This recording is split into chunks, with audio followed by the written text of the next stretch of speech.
क्या आप जानते हैं आईटी इंडस्ट्री में सबसे ज्यादा वैल्यू किस चीज की है? ज्यादा सोचिए मत, मैं बात कर रही हूँ एक्सपीरियंस की।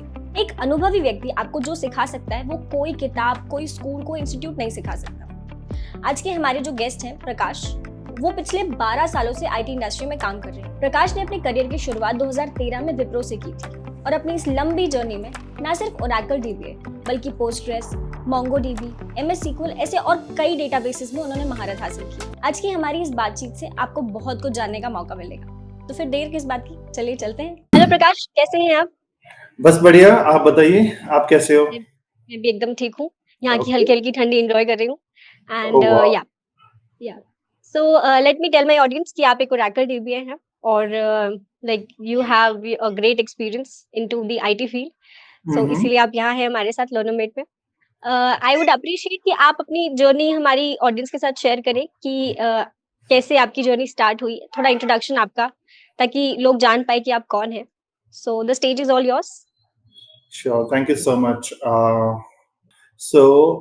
Basically, I'm working as an Oracle DBA. So I have around 11.6 years of experience. So last 11 and a half years से as an Oracle DBA काफी कुछ टेक्नोलॉजीज पे काम किया हुआ है. So that only not includes the Oracle. तो Oracle के साथ साथ MS SQL, MongoDBs, Postgres. So और भी काफी ज्यादा डेटाबेसेस होते हैं जिसके अंदर काम किया हुआ है मैंने अभी तक.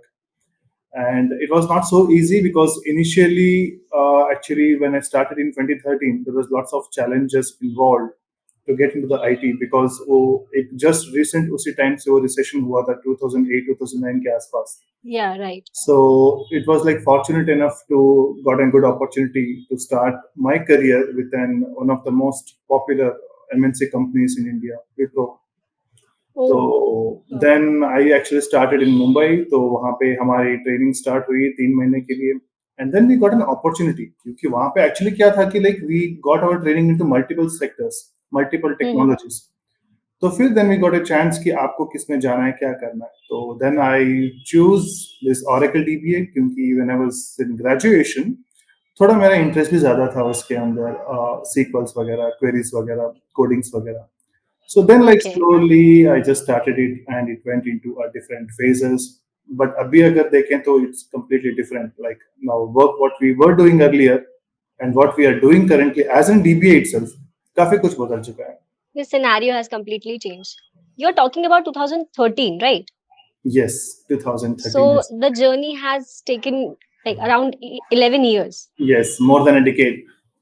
Yeah, more than a decade. So I'm sure that your experience and your insights will be really really helpful for the audience. Yes. I am hoping and I know that. But yeah. So so प्रकाश, जैसे आप बता रहे हैं कि Oracle DBA का scenario पहले अलग था और आज अलग है। सो उसका आई थिंक जो मेजर रीजन है that is the influx of data. पहले के टाइम पे इतना डेटा ना स्टोर किया जाता था, ना ग्रैब किया जाता था, और ना प्रोसेस तो ऑफ कोर्स नहीं किया जाता था। So the influx of data has change the scenario lot. आपका उस पे क्या ओपिनियन है, और वो जो कंपैरिजन वाला पार्ट है, थोड़ा उस पे इंसाइट्स बताइए कि क्या चेंज हुआ। डेफिनेटली. देखिए, अभी अगर हम लोग ये देखते हैं कि 2013 या 2010 या फिर उससे पहले we didn't had so much of social medias. अगर हम राइट। जस्ट एक एग्जांपल के तौर पे देखें तो उस टाइम पे अगर आपने सुना होगा ऑर्कुट था, प्रोबेबली, या हाँ फिर राइट, और फेसबुक था. गुड। हाँ, मतलब काफी मतलब गिने चुने ऐसे सोशल मीडिया प्लेटफॉर्म थे जहाँ पे लोग इंटरेक्ट करते थे. तो वहाँ पे डेटा आने का सोर्सेस जो था वो काफी लिमिटेड था. लिमिटेड था, बट राइट। अभी अगर 2013 से लेके अभी लास्ट 5-6 इयर्स के अंदर देखें तो जैसे इंस्टाग्राम, स्नैपचैट्स, बहुत बहुत कुछ है. So automatically the source from where the data is coming that has got increased. तो पीछे कुछ ना कुछ एक ऐसा मैकेनिज्म होना चाहिए जो इस डेटा को होल्ड करे, और ना ही सिर्फ होल्ड करे, जब यूजर को चाहिए वो डेटा तो that has to get immediately. For उसको एग्जांपल, फेच करे। हाँ, जैसे अभी अगर समझते हैं कि अगर मेरा अकाउंट मैंने क्रिएट किया था फेसबुक पे 2008 पे, और अभी है 2024. अभी अगर पीछे जाना चाहूँ कि 2008 में मैंने कौन कौन से पिक्चर्स अपलोड किए थे, अगर मुझे वो वापस देखने हैं, तो that Facebook is having such a nice mechanism कि वो इमीडिएटली उसको प्रोसेस भी कर देता है.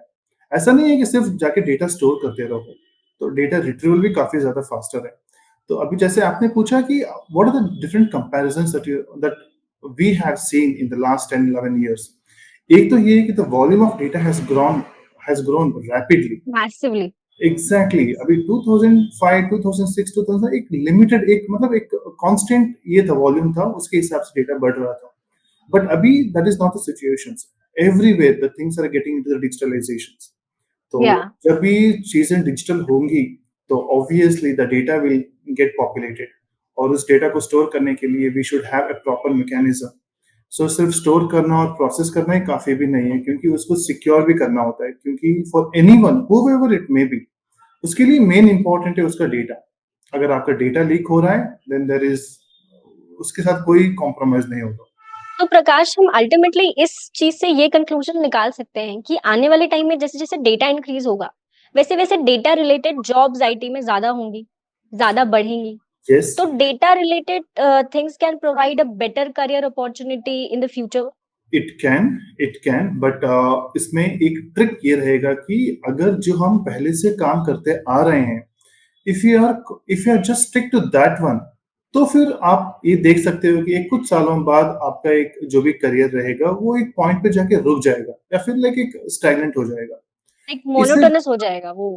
यस एग्जैक्टली हम्म। लेकिन आप इसमें क्या नया कर सकते हो आप अपने स्किल्स को और भी इम्प्रोवाइज कर सकते हो you can learn lots of like AIs क्योंकि no matter which field you are in वहां पे ऑटोमेशन होना जरूरी है it can be yeah like I will come to that part because मुझे मुझे एक्चुअल में जानना है कि ऑटोमेशन, और जैसे आपने बताया कि और क्लाउड ओरेकल डेटाबेस एडमिनिस्ट्रेटर, सो वो मुझे एक जानना है कि वो कैसे वर्कआउट करता है। उससे थोड़ा सा पहले आते हैं, लाइक एक क्लेम एंड टर्मिनोलॉजी में आपको ये एक्सप्लेन करना है कि what is a database and how is it useful in the real life. अगर किसी को नहीं पता है कि डेटाबेस क्या है और हाउ इट इज फंक्शनिंग, सो वहां पे आप उसको कैसे एक्सप्लेन करेंगे?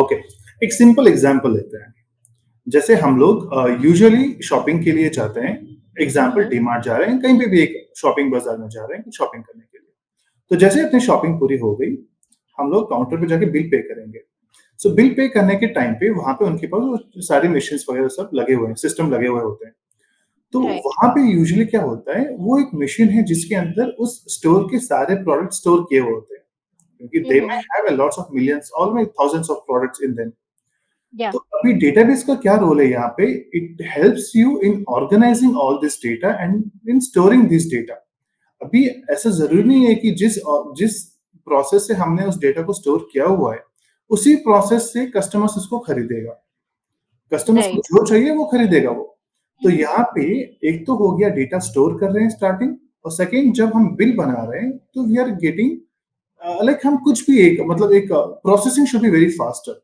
जितने थाउजेंड्स ऑफ डेटा वहां पे पड़े हुए हैं मतलब प्रोडक्ट सब कुछ पड़े हुए हैं तो that has to be retrieved very quickly तो एक फॉर एग्जांपल अभी जैसे डीमार्ट का एग्जांपल लिया हमने तो यहाँ पे भी डेटाबेस की जरूरत है कैसे जरूरत है ये एक्चुअली वो कौन सा डेटाबेस यूज करेंगे उसके ऊपर डिपेंड करेगा but right. For an example एक लाइक आमतौर पर अगर देखें तो they just want to store all their customers data all their business data ये जो स्टोरेज वाली बात हम कर रहे हैं, is it like storing a data और file in the computer, like हम जो सेव का बटन प्रेस करते हैं और वहां जाके वो फाइल सेव हो जाती है, is it like that? It is little different अगर आप नॉर्मल टर्मिनोलॉजी में समझने चाहोगे तो चीज लगभग वही है यू क्रिएट सम डेटा और आप उस डेटा को स्टोर करोगे बट जैसे अभी मार्केट में बहुत ज्यादा डेटाबेसेस है अपने पास Oracle है SQL है Mongo है Postgres there are lots of different databases available in the market और हर एक डेटाबेस का मैकेनिज्म अलग होता है सो अगर हम नॉर्मली ऊपर ऊपर से देखें तो आपका डेटा आप या तो फिर आप टेबल फॉर्मेट में स्टोर कर सकते हो या फिर आप अनस्ट्रक्चर्ड फॉर्मेट में स्टोर कर सकते हो अभी अगर मुझे फॉर एग्जांपल बैंकिंग का एग्जांपल लेते हैं बहुत सिंपल है बैंकिंग का जो भी डेटा होता है वो यूजुअली आरडीबीएमएस फॉर्मेट में स्टोर होता है स्टोर होता है, राइट? हाँ तो जब भी आरडीबीएमएस का होता है तो वहां पे टेबल लेवल मतलब जो भी आप डेटा स्टोर करोगे वो एक टेबल के फॉर्मेट में जाके स्टोर हो जाएगा और अगर हम लोग अनस्ट्रक्चर्ड डेटा के बारे में बात करते हैं जो लाइक काफी ज्यादा डेटाबेसेस है जैसे MongoDB है तो वो क्या करेगा वो ऐसा कोई टेबल वेबल के उसको कुछ लेना देना है नहीं वो उसका काम है सिर्फ डेटा को स्टोर करना है तो हर एक डेटाबेसेस का मैकेनिज्म इंटरनली अलग होता है जैसे आपने बोला कि ओके। आपने कोई एक फाइल क्रिएट की तो फाइल सेव हो गई तो ठीक है, that is your data, but उसको हम डेटा बेस में नहीं डाल सकते हैं, क्योंकि उसका कोई ये पर्पस है, क्योंकि ये नहीं पता कि वो कौन से रिलेटेड का डेटा है। सिर्फ एक हम्म। नोटपैड ओपन किया, क्रिएट किया और जो भी प्रोसेस किया, done.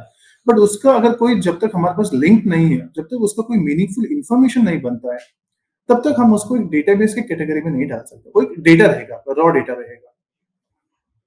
Okay okay okay Prakash, I got your point. अच्छा, एक मतलब इसी से रिलेटेड ये क्वेश्चन मैं पूछूंगी कि अब डेटाबेस एडमिनिस्ट्रेटर का रोल इस डेटाबेस को हैंडल करने में कैसे होता है? लाइक कहाँ पे you play the role? Okay, so as an DBA, जैसे नॉर्मली कोई कंपनी आप ओपन कर रहे हो, या फिर आपका कोई पास एक नया क्लाइंट भी आ रहा है, जैसे एग्जांपल लेते हैं आईटी कंपनी के बारे में। तो यूजुअली आईटी कंपनीज में क्या होते हैं, क्लाइंट्स आते हैं, मतलब वो इंडियन होंगे, बाहर के होंगे, कहीं भी क्लाइंट्स होंगे। तो जब वो उसका बिजनेस लेके आ रहा है एक एमएनसी के पास, तो वो अपनी कंप्लीट रिक्वायरमेंट उनके साथ शेयर करेगा। तो उसके अंदर काफी अलग अलग टीम्स रहेंगी। आपकी प्लेटफॉर्म टीम रहेगी, जो बेसिकली आपका ऑपरेटिंग सिस्टम संभालेगी, या फिर सर्वर्स सर्वर्स को संभालेगी। नेटवर्क या टीम रहेगी, एप्लीकेशन टीम रहेगी, वैसे ही डीबीए टीम भी रहेगी। तो यहाँ पे डीबीए, हर एक टीम का अलग अलग रोल्स रहता है। फॉर एग्जाम्पल, अभी हम लोग डीबीए के बारे में बात कर रहे हैं, तो डीबीए यहाँ पे क्या करेगा, उनकी जो भी डेटाबेसेस है, जो भी आपके क्लाइंट्स के जो डेटाबेसेस है, उन सारे डेटाबेसेस को वो हैंडल करेगा, सो दैट उसमें कोई ग्लिच ना हो। क्योंकि कोई भी बिजनेस पकड़ लो आप, अगर उसका डेटा एक्सेस नहीं हो रहा है और उसका अगर डेटा कॉम्प्रोमाइज हुआ है, तो फिर that's actually like an completely A mess up, क्योंकि उससे राइट। ज्यादा मतलब खराब चीज कोई हो ही नहीं सकती। अगर जस्ट एग्जांपल, आपका अगर इंस्टा अकाउंट है, और अगर आपका इंस्टा अकाउंट का जो भी आपके वीडियोस, रील्स वगैरह अगर आपको एक्सेस नहीं हो रहे हैं, ऑलमोस्ट लाइक सब सब कुछ ऑटोमेटिकली डिलीट हो गया, या फिर या अगर राइट। किसी और के साथ शेयर हो गया विदाउट योर परमिशंस, तो कितना वो मतलब एक हाई लेवल तक वो एस्केलेट होगा। So same kind of things हर एक ऑर्गेनाइजेशंस के साथ भी होता है। ये तो मतलब मान लो अपने इंस्टा के ये वगैरह हो गया, राइट। क्लाइंट्स उसके बिजनेस को किसी एमएनसी या फिर आईटी कंपनी को देता है एज अ प्रोजेक्ट, तो they will be going on with lots of agreements and all. तो वहां पे ये सारी चीजों का ध्यान रखा जाता है कि डीबीए कैसे हैंडल करेगा, क्या प्रोसेस रहेगा। बेसिकली जब एक डीबीए काम करता है एज अ फ्रेशर, कोई भी एक उसका अगर करियर स्टार्ट करता है, तो एक प्रोसेस बना हुआ होता है कि वो कैसे काम करेगा, कौन सा काम कौन सी कैटेगरी में जाएगा। जैसे डेटाबेस को मॉनिटर करना होता है, अगर कभी भी अगर डेटाबेस डाउन हो गया, या फिर अगर कुछ इश्यूज आ रहे हैं डेटाबेस के अंदर, तो उसको इमीडिएट एक्शन लेना होता है। और एक ऐसा है कि आप ये मान लो कि dBA is like a doctor of the databases. Okay. Yes, मतलब जब भी डेटाबेस बीमार पड़ रहा है, तो वैसे ही डीबीए, एक डीबीए का काम आ रहा है। तो यस, डीबीएस बेसिकली जितना मुझे समझ में आया कि एक तो basic access of the data, monitoring of the data, and if the database has some बीमारी लाइक इट क्रैशेस और स्लो डाउन, तब ट्रबल शूटिंग डीबीए की बोलते हैं हम जरूरत उसको। पड़ती है। या so is it a like daily routine work, और एक कभी कभी आने वाला टास्क होता है? मतलब वर्कलोड ऑफ डीबीए कैसा होता है? ये आपके पास बहुत ऑलरेडी अच्छा बहुत क्वेश्चन ज्यादा पूछा आपने, एक्सपीरियंस दिस है। Is really an good question. क्योंकि ये यहाँ पे काफी लोगों ने काफी लोग यहाँ पे कंफ्यूज हो जाते हैं। हम्म। जब एक टीम में डीबीए आते हैं, तो उसका उसके स्किल्स के हिसाब से उसको हम कैटेगराइज करते हैं कि whether it okay. Fits for L1, L2, L3।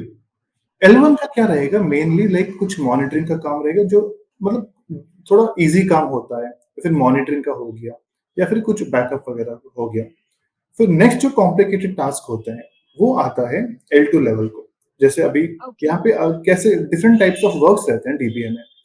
अगर आप सीनियर डीबीए हो, तो you may need to migrate the databases जो पहले से ऑन प्राइम में चल रहे हैं, जो हमने डिस्कस किया था स्टार्टिंग में 2013 2012। उस टाइम पे 90% ऑफ डेटाबेसेस क्या थे, ऑन प्राइम में थे, मतलब डेटा या सेंटर में थे। अभी धीरे धीरे सब कुछ क्लाउड पे माइग्रेट हो रहे हैं। क्लाउड पे मूव हो रहा है, तो राइट। इस क्लाउड को मूव करने के लिए उनको उनको एक स्पेशलाइजेशन चाहिए, एक एक्सपर्ट्स चाहिए। तो वो बेसिकली जिसके पास अच्छा खासा एक्सपीरियंस होता है, तो he can able to handle it. तो कभी कभार आपको trial and error method follow करना होता है। ये काम कर नहीं कर रहा है, तो चलो नेक्स्ट ये वाला देखते हैं, एनालाइज करते हैं। सो ऐसे लाइक परफॉर्मेंस एनालिसिस करना हो गया, आपको डेटाबेस को माइग्रेट करना हो गया, आपको नया बिल्ड करना हो गया डेटाबेसेस को, या फिर कभी कभी एक नया क्लाइंट आता है, मतलब एक स्कूल का एक कोई क्लाइंट है, वो एक नई स्कूल ओपन कर रहे हैं, उनको एक कंप्लीट नया सेटअप चाहिए होता है, तो we need to pitch in as a architect. उनको हमें गाइड करना होता है कि आपके हिसाब से आपको कैसा डेटाबेस चाहिए और उसको कैसे कॉन्फ़िगर करना है। और ओके। आजकल क्या हो रहा है ना, अभी लास्ट 2-3 ईयर्स से सिर्फ डेटा को, आपको डेटाबेस को माइग्रेट करना ही नहीं है, उनको आपको कॉस्ट भी सेव करनी होती है। अच्छा, So there okay. are most वहां से क्लाइंट का वो प्रेशर भी है कि you have to do the cost cutting part. That is the main purpose. अगर कोई या बंदा ऑन प्राइम से क्लाउड पे आ रहा है तो डेफिनेटली उसका खर्चा बच रहा है। ऑन प्राइम या में क्या होता था, हमें एक्चुअली इंफ्रा के लिए अलग पैसे दो, सर्विसेज के लिए अलग पैसे दो। फिजिकल स्पेस चाहिए। एग्जैक्टली फिजिकल स्पेस चाहिए होता है, काफी ज्यादा खर्चा होता था ऑर्गेनाइजेशन के लिए। क्लाउड पे आने के बाद सब कुछ सॉर्ट हो गया।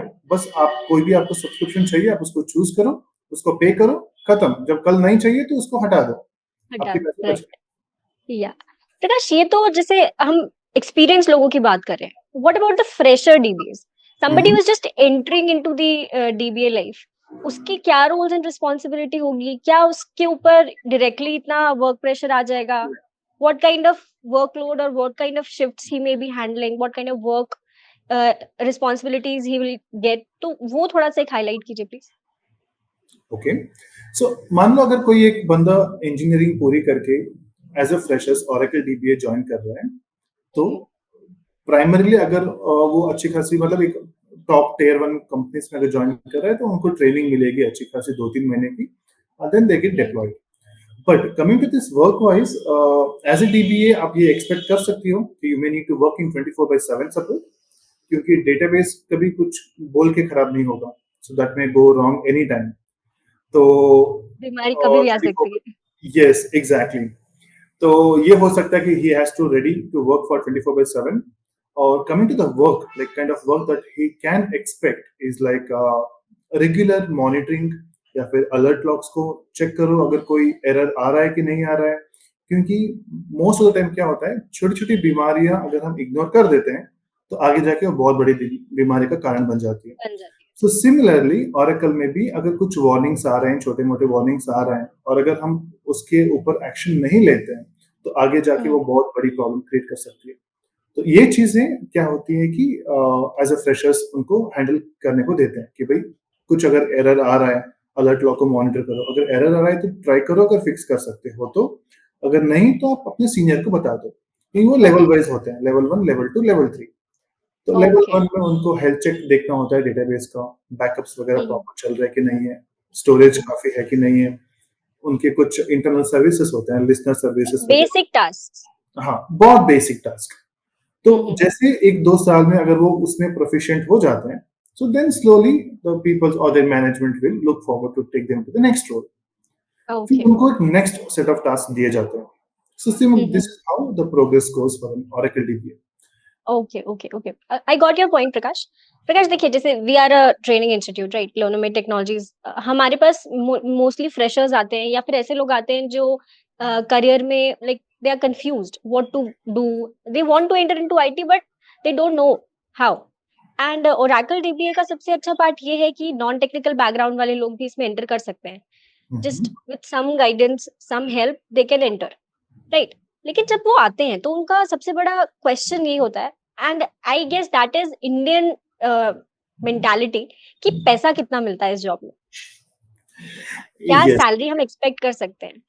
तो मतलब आजकल की जो जेनजीज हैं, या जेनजी भी नहीं पकड़े, इवन हमारी एज के भी लोग जो हैं, जो 90s बॉर्न है, they are also money minded, कि हम क्या एक्सपेक्ट कर सकते एग्जैक्टली, हैं। Exactly. So, I'm not asking your salary, but yeah, I would like to give you to give a bracket कि L1 में कितना मिल सकता है, L2 में कितना मिल सकता है, हाईएस्ट कितना एक्सपेक्ट किया जा सकता है इन फ्यूचर।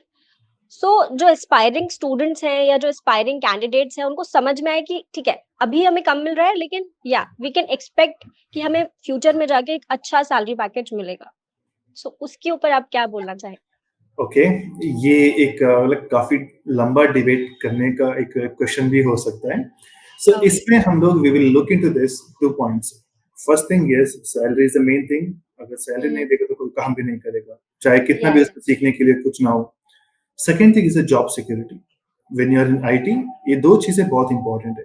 सो आपको ये भी देखना है कि पैसा अच्छा खासा मिल भी रहा है, सेकंड चीज आपको ये भी देखना है कि आप जिस ऑर्गेनाइजेशन में जा रहे हो या फिर जिस प्रोजेक्ट पे आप काम कर रहे हो या फिर जिस स्किल पे आप काम कर रहे हो उसका आगे ग्रोथ क्या है, ठीक है। Right. So coming to this salary part, तो अभी सैलरी के लिए ये हम देख सकते हैं कि अगर कोई बंदा फ्रेशर है, इंजीनियरिंग में है, उसका कैंपस प्लेसमेंट हुआ है, तो एक कंपनी के पास एक फिक्स बजट रहेगा कि भाई उसको 4.2 का पैकेज आप एक्सपेक्ट कर सकते हो। अगर कोई ओके। डिसेंट कॉलेज से बाहर आ रहा है, मैं ये नहीं बोल रहा हूँ कि आईआईटी या एनआईटी या बीआईटी से बिट्स पिलाने से कोई बाहर आ रहा है। हम just taking a normal very good average Indian engineering colleges, या तो राइट। वहां से आप एक्सपेक्ट कर सकते हो एज ए फ्रेशर्स अराउंड 3.84 4.2 के आसपास का पैकेज पर ईयर। हम्म। या। देन यू स्टे, अगर एक 2 साल 3 साल का एक्सपीरियंस है आपके पास and if in the same organisation, तो वो कंपनी का डिपेंड करता है कि वो उनका प्रमोशंस वगैरह कैसे होता है। But if you take a switch, तो मोस्ट प्रॉब्ली 2 3 साल के बाद अगर आप जब स्विच करते हो कंपनीज, तो आप 30-40% डिसेंट हाइक एक्सपेक्ट कर सकते हो। मैंने ये भी देखा है कि लोग ज्यादा भी लेके जाते हैं, बट ये तो एक नॉर्मल मार्केट रेट है, 30-40% इतना तो मिल ही जाता है। और सेकंड चीज, आपको प्रमोशन भी मिलने का चांसेस बहुत ज्यादा है, बहुत 95%। ज्यादा। अगर आप यहाँ पे L1 पे हो तो वहां पे आपको L2 पे रोल लेगा। So at the end this is all a business.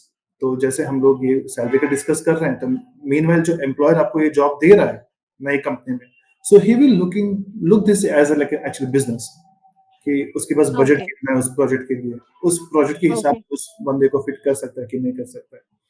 Second, L2 के बाद अगर L3 की बात करते हैं, बट एक नॉर्मल ब्रैकेट लेते हैं, L1 इंजीनियर एक्सपेक्ट कर सकता है अराउंड 3.5 3.6 से लेके 5 तक। L2 okay. Engineer can expect something around 6.5 7 lakh से लेके 12 तक, L2। हम्म। और हम्म। L3 इज लाइक एन, मतलब काफी अच्छा एक्सपीरियंस है, 10 8 इयर्स 9 इयर्स या 10 years plus experience. So that yeah. Depends on lots of factors, उसका करंट सिटी से कितना है and in which hmm. Is getting into, और वहां पे उस पोजीशन की रिक्वायरमेंट कैसी है। तो कैसी है, राइट। रिक्वायरमेंट बहुत इमीडिएट है और उसको अगर बंदा चाहिए ही चाहिए, so they can stretch a little. So ये तो मुझे सैलरी वाली चीज समझ में आ गई। अब let's move to the technical part again. Prakash, ये सैलरी वाला पॉइंट तो मुझे समझा। अभी मुझे एक्चुअली आप इनिशियल टाइम में जो एक्सप्लेन कर रहे थे, like entry of AI and like cloud into the database life, तो वहां पे वो पॉइंट पे मैं थोड़ा सा एम्फसाइज करना चाहूंगी। ऑटोमेशन, ऑटोमेशन कितना ज्यादा रोल प्ले कर रहा है आज के टाइम पे डेटाबेस एडमिनिस्ट्रेटर की लाइफ में? how it is collaborating with each other? I would like to know that. So वहां पे थोड़ा सा बताइए कि कैसे कैसे किया जाता है एक्चुअल में वो। ओके, तो अगर हम लोग स्पेसिफिकली ओरेकल डीबीए के ऑटोमेशन के बारे में देखते हैं, तो हम्म। बेसिकली जो काम L1 लोग कर रहे हैं, मतलब आप ऑटोमेशन उसी चीज को फर्स्ट प्रायोरिटी पे रखोगे जो आप रेगुलरली मैन्युअली कर रहे हो। अगर आप एक ओके। डेटाबेस हेल्थ चेक आप डेली चेक कर रहे हो कि भाई सुबह आऊंगा मैं ऑफिस, 9 o'clock को लॉग इन करूंगा, 9 o'clock लॉग इन करते मैं पहले डेटाबेस का हेल्थ चेक देखूंगा। If you are doing hmm. The same job for almost a year, then आपको लगेगा कि मेरा मैनुअल एफर्ट्स यहाँ पे काफी ज्यादा लग रहा है। मेरा अगर राइट। एक बंदा सिर्फ एक ही काम कर रहा है डेली आके, तो why can't I automate it. तो फिर उसके बाद हम लोग क्या करेंगे, सोचेंगे कि इसको ऑटोमेट कैसे किया जाता है। मतलब पहले हम लोग ये समझेंगे कि मैन्युअली कैसे करते हैं इस काम को, तो उसी स्टेप्स को हम लोग नोट डाउन करके हम उसको ऑटोमेशन के लिए उसके लिए रेडी करते हैं। तो ऑटोमेशन करने के लिए we have lots of tools. आप अगर लिनक्स एनवायरनमेंट यूज कर रहे हो तो आपके पास शेल स्क्रिप्ट है, अगर आप विंडोज पे हम्म। काम कर रहे हो तो आपके पास पावर शेल है।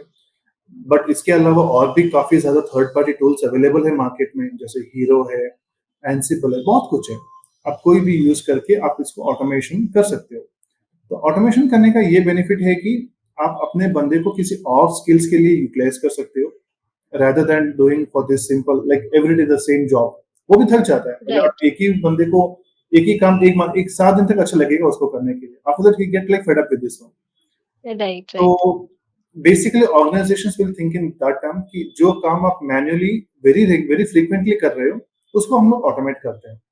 And nowadays right. Anything can be automated except performance tuning, जिसका मैंने देखा हुआ है कि that can be automated only at 20 or 30%, but वो कंप्लीट ऑटोमेशन नहीं हो पाएगा बिकॉज मुझे लगता है कि ओरेकल और डेटाबेस का सबसे ज्यादा क्रिटिकल पार्ट परफॉर्मेंस ट्यूनिंग ही है। एग्जैक्टली। बिकॉज मैंने जितने भी डेटाबेस एडमिनिस्ट्रेटर्स से बात की है, इवन अंकुर सर जो who is the owner and CEO of this, वो भी यही मुझे बोलते हैं कि performance tuning is a part जहाँ पे मैं भी कभी कभी अटक जाता हूँ। बिल्कुल, विद बिल्कुल। 12 प्लस इयर्स ऑफ एक्सपीरियंस अगर वो अटक जाते हैं, दैट मीन्स फिर हम जब स्टूडेंट्स को एक्सप्लेन करते हैं तो हम समझाते हैं कि it is a very difficult and critical type of thing. Correct. So उसका ऑटोमेशन जो आप बोल रहे हैं that is actually true. Yes, वो नहीं हो, फिलहाल तो नहीं हो पा रहा है। I can not say like होगा ही नहीं, क्योंकि we don't know what comes next. But at this point अगर हम देखें तो बाकी ज्यादा जो टेक्नोलॉजीज है ऑरेकल के अंदर, जैसे रैक के अंदर कुछ आप कर रहे हो, डेटा गार्ड में कुछ कर रहे हो, गोल्डन किट में कुछ कर रहे हो, मॉनिटरिंग लेवल पे कुछ कर रहे हो, बैकअप्स है, स्टोरेज है, वो सारी चीजें हम लोग ऑटोमेट कर सकते हैं और किया भी हुआ है। ओके। बट परफॉर्मेंस ट्यूनिंग एक इट्स लाइक आपको डॉक्टर के पास जाना ही पड़ेगा, आपको डीबीए के पास आना ही पड़ेगा उस इश्यू को लेके। उस आप इशू को डायरेक्टली लेके। केमिस्ट से जाके मेडिसिन नहीं खा सकते कि चलो ये हो गया, ये मैं लेके ठीक हो जाऊंगा। That's not possible. तो जितना मुझे समझ में आया प्रकाश, ये है कि जो काम मैनुअली हम लेबरस वर्क कर रहे हैं, वो उस लेबरस पार्ट को अलग करने के लिए we are using automation in the database, कि वो जो करेक्ट, काम लाइक हेल्थ चेक्स हो गए या जो बेसिक हमारा डेली रूटीन वाला काम है उसको हम सिंप्लीफाई कर दें, ताकि हमारा जो रिसोर्स है वो किसी प्रोडक्टिव काम को कर पाए, right? And this is exactly. The responsibility of the higher database administrators like L3, I can experienced से। या professional. Experience. Yes. Yeah okay okay, I got it. अच्छा, अभी हम आते हैं क्लाउड पे। क्लाउड में अब बहुत सारे क्लाउड्स अवेलेबल हैं। अज़ूर है, AWS है, ओरेकल का खुद का क्लाउड है, OCI। सो आप क्या सजेस्ट करेंगे कि which cloud should be preferred while learning? Okay, अगर आप एज ए बिजनेस देखोगे तो आपके you will be thinking with respect to the cost and with respect to the features that they are providing. अगर we okay. Have a good amount of budget तो हम लोग Oracle cloud पे जा सकते हैं। अगर अच्छा। नहीं, मुझे नॉर्मल एक ठीक ठाक चल वाला चाहिए तो AWS भी है, अज्योर भी है। So from their point of view, it totally depends on the business requirement. But as a career अच्छा। advice हम लेते हैं तो I suggest to start with AWS, क्योंकि ओके। क्योंकि generally most of the clients या फिर जहाँ पे भी आप काम करोगे they'll be having AWS or Azure very common, and it's little अच्छा। easy to read and it's bit like easy to learn and practice actually, क्योंकि वहां पे आपको फ्री आवर्स मिल जाएंगे। वैसे फ्री आवर्स तो अगर सीखने के लिए अगर आप जाओगे तो आपको कहीं पे भी मिल जाएगा। कहीं पे भी मिल जाएंगे। यस, आपको AWS पे भी मिलेगा, Oracle पे भी मिलेगा, but with limited features and limited facilities actually बोल सकते हैं। सो यू तो आर मेरे सेइंग कि पॉइंट ऑफ व्यू AWS से is good to start. It's good to start with AWS और Azure। Okay okay okay Prakash, like वैसे तो बहुत मजा आ रहा है इसको डिस्कस करने में।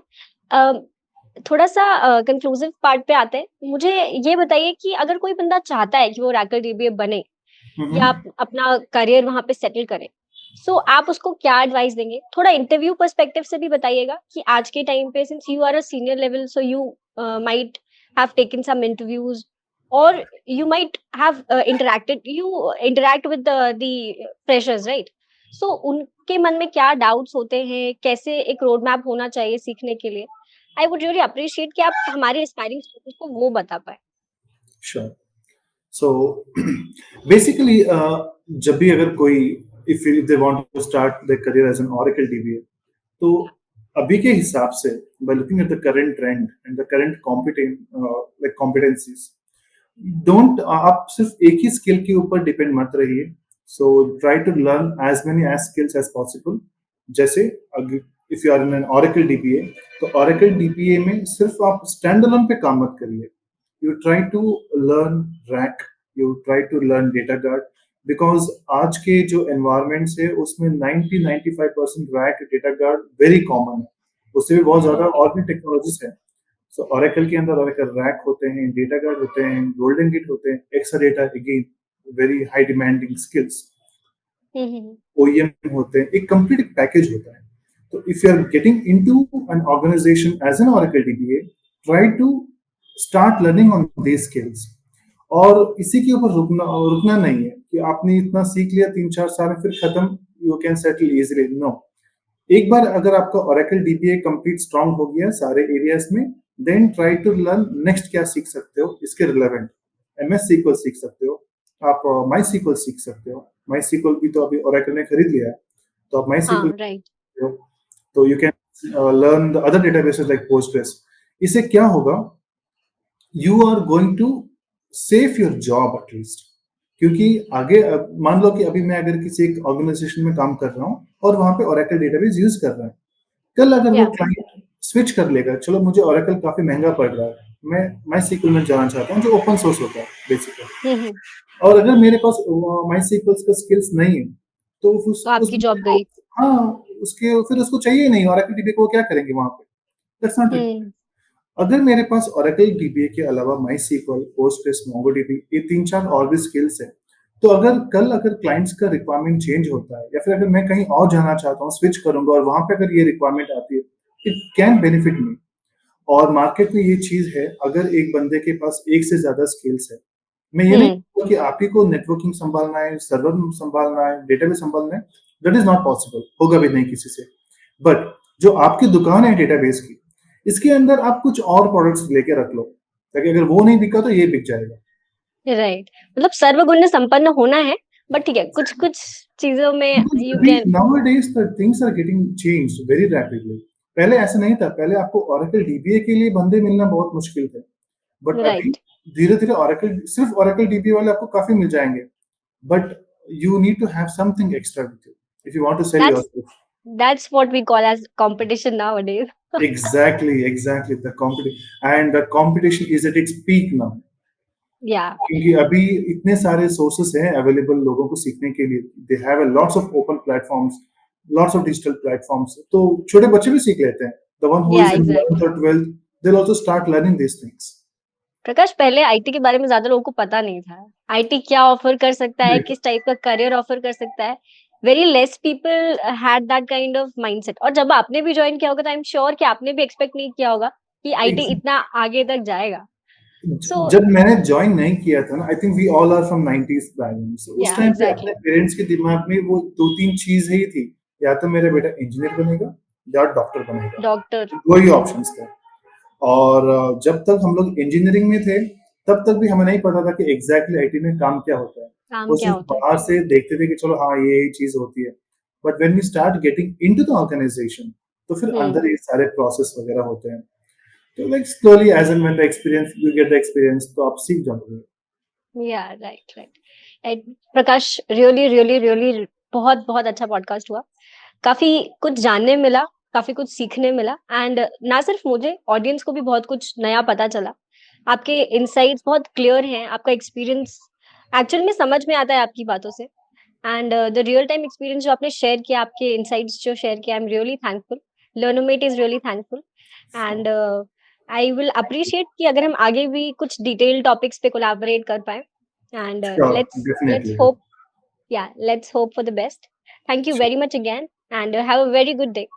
Sure, thank you so much.